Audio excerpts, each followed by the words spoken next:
Hi, welcome to Polyphonic Press. I'm Jeremy Boyd. I'm John Van Dyke. And today we're going to be talking about why pop songs are 3 minutes long. Here we go.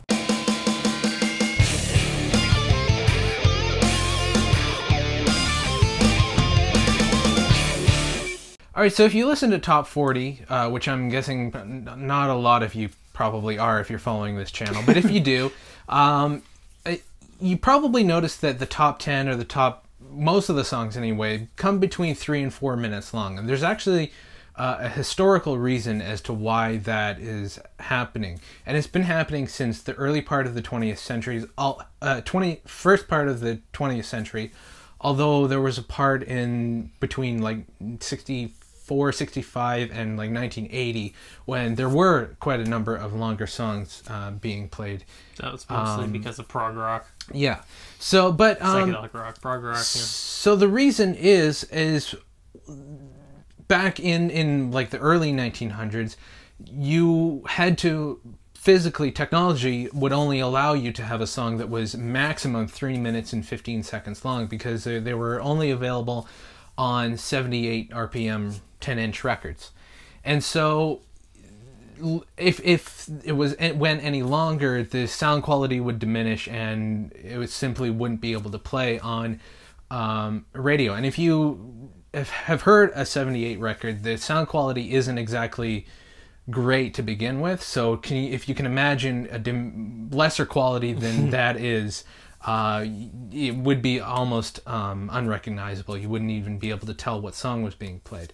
So that's really the main reason why for so long the paradigm of pop radio had all the songs be at least between 3 and 4 minutes long. And even though technology progressed, it wasn't until, what did the article say, 65 when like a Rolling 65. Stone was released. Basically, the only reason why anybody would ever write a song that was more than 3 minutes long is because it would only be done by somebody who really doesn't care whether or not the song does anything. Yeah. So like what year did Bob Dylan release his first album? It was like 62, I think. 62. So when he released his first album, there were a lot of songs were more than 3 minutes, but he wasn't looking to get a top 40 hit.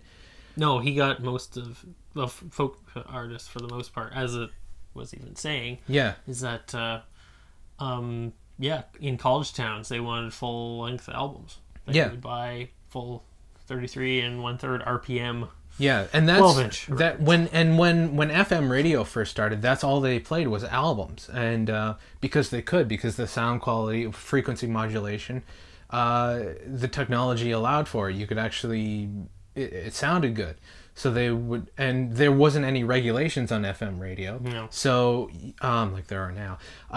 So now you it's AM. That's the. So you could really you could play anything on FM in those days.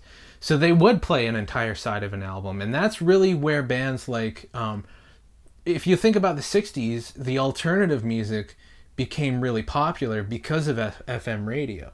So it's kind of weird to think about it in those terms now. Bands like the Jimi Hendrix Experience and Cream and Pink Floyd wouldn't have gone anywhere. They were underground independent bands. You don't think of them like that now, but at the time they were not mainstream at all. They weren't the Osmonds. Exactly. And so FM radio allowed them, and so they would put like 6, 7, 8 minute long songs. Stairway to Heaven was never released as a single. Nope. So not officially. But the radio still played it because they could, and they didn't have the regulation. I think what happened by the early 1980s when Ronald Reagan came in and sort of Clear Channel bought up a whole bunch of stations. That's when they started to streamline FM radio. And so now that's why we have songs that hardly exceed 4 minutes on top 40. You know, you're gonna find independent bands that like if you listen to like jam bands like Fish or even the Black Crowes have some pretty long songs. You're not gonna find those on top 40. Tame Impala. So that's really why top 40 and mainstream music is what's going to be interesting, I think, is in the future as people's attention spans sort of lessen, will songs be shorter? Because do you remember, it was sometime earlier this year, there was a radio station in Alberta that was planning on playing short sections of songs. Yeah, that's the ultimate. Anyway, that's like the ultimate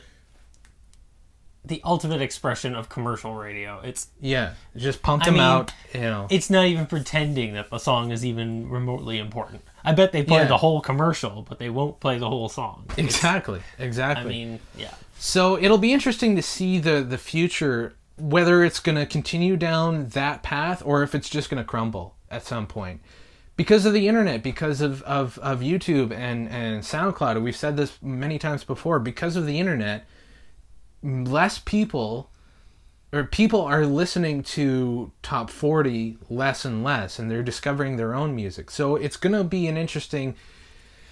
This is an interesting time that we live in, because it's not... we're in the transition period now. And it's going to be interesting what happens in the next few years. What's going to happen with top 40. But the 3-minute song, I think, other than the 70s, has always kind of been the go-to for mainstream radio. Yeah. So anyway, let us know in the comments what you guys think. Have you paid attention to this? Is this something you notice? Be sure to subscribe so you know when we post new videos. You can check us out on Twitter and Facebook. Follow John on Twitter at Funky Dutch. You can help us out on Patreon, and as well as the website, polyphonicpress.net. All those links are in the description, and that's about it. I'm Jeremy Boyd. I'm John Van Dyke. Take it easy.